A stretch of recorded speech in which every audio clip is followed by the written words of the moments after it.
नमस्कार दोस्तों, स्वागत है आप सभी का हमारे YouTube चैनल पे। तो चलिए शुरुआत करते हैं आज के डिक्टेशन का। सभापति महोदय, मैं वित्त विधेयक का समर्थन करने के लिए खड़ा हुआ हूँ।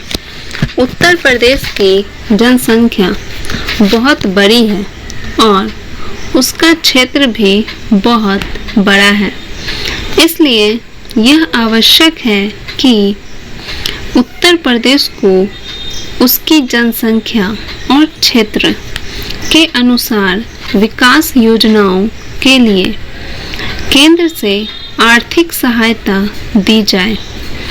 इसके बिना उत्तर प्रदेश की उन्नति होना असंभव है।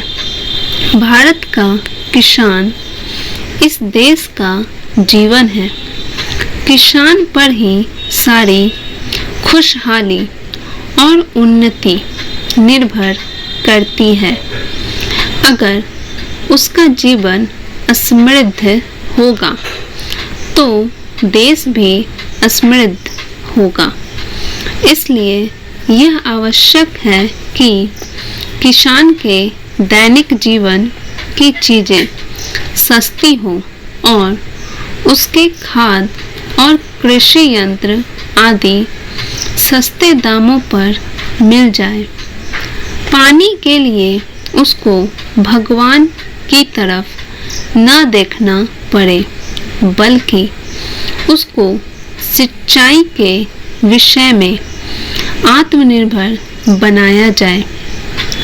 जब तक किसान को पूरी सुविधाएं नहीं दी जाएंगी, तब तक देश उन्नति नहीं कर सकता है। मेरा यह भी निवेदन है कि जिन परिवारों में खेती का काम होता है, उन परिवारों के बच्चों को कृषि विभाग में नौकरी देनी चाहिए। यह मैं आवश्यक समझता हूँ, क्योंकि उन्हें कृषि के बारे में व्यावहारिक ज्ञान होता है। सभापति महोदय, वर्तमान सरकार ने समाजवाद की नीति अपनाई है और सरकार समाजवाद की तरफ कदम बढ़ा रही है, लेकिन हम देखते हैं कि बड़े और छोटे सरकारी कर्मचारियों के वेतन में बड़ा फर्क है। कुछ अधिकारियों का वेतन हजारों में है, जबकि चपरासी आदि छोटे सरकारी कर्मचारियों को सिर्फ 5,000 या 7,000 रुपये मिलते हैं। आज वेतन में यह जो फर्क है वह समाप्त होना चाहिए।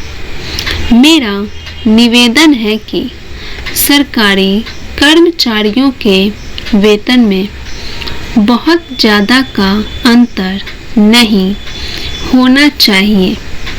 तभी हम कह सकते हैं कि हिंदुस्तान में समाजवाद है।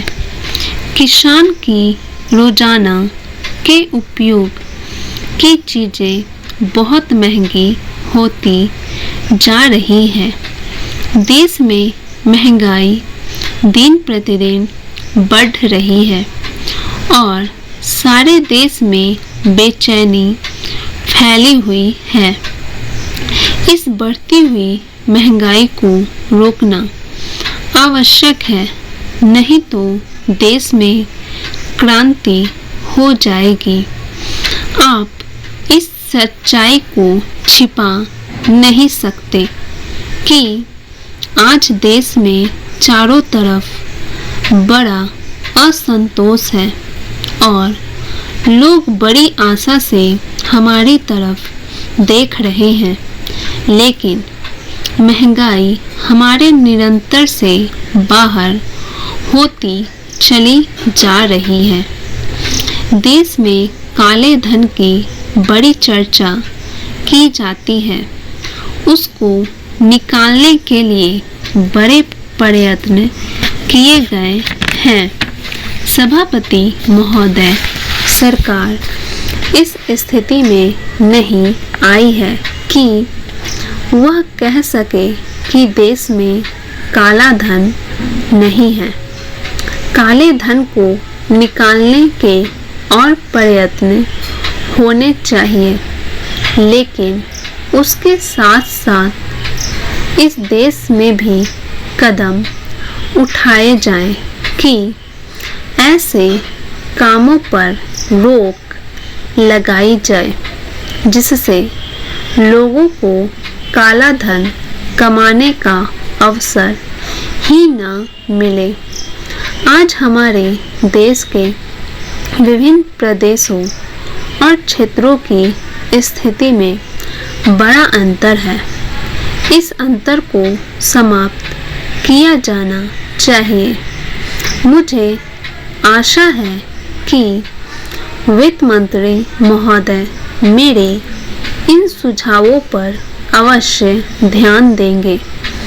कल मैं वित्त मंत्री जी को बता रहा था कि आप एक तरफ से नए कर लगाकर खजाने को भरने की कोशिश कर रहे हैं और दूसरी तरफ आपके विभाग उस खजाने में छेद कर रुपया निकाल रहे हैं। इस तरफ उनका ध्यान जाना चाहिए। मैंने इस संबंध में एक उदाहरण दिया था कि एक लंबी चौड़ी सड़क पर एक ही तरह का काम होने वाला था। एक ठेकेदार ने 4 लाख रुपए प्रति मील और दूसरे ठेकेदार ने 10 लाख रुपए प्रति मील के हिसाब से रुपया मांगा। जब मंत्री महोदय के सामने यह चीज लाई गई तो इस बात की जांच हुई जिसमें कुछ करोड़ रुपयों की बचत हुई है। अगर सब मामलों की जांच हो जाती तो कई करोड़ रुपयों की बचत हो सकती थी। जैसा कल मैंने वित्त मंत्री जी से कहा, उन्होंने 2 करोड़ रुपए की छूट करों में देकर हम पर एहसान लाद दिया, लेकिन मैं तो आपका कई करोड़ रुपयों का लाभ करा रहा हूँ। आप इसकी जांच कराइए और देखिए कि कैसी लूट हो रही है। इतना ही नहीं, इसका प्रभाव दूसरे विभागों पर भी पड़ रहा है। वहाँ पर जो दूसरे विभाग काम कर रहे हैं उनकी दरें भी बढ़ रही है या दरें बढ़ने के लिए उनकी मांग बढ़ रही है। जब वही काम एक जगह अधिक लागत में होगा तो दूसरी जगह वही काम कम लागत में नहीं हो सकता। इसलिए या तो वह चोरी करेगा या दर बढ़वाएगा। अगर एक सड़क पर ऐसा होता है तो वहाँ जो दूसरे काम चलते हैं उनमें भी ऐसा ही होता है।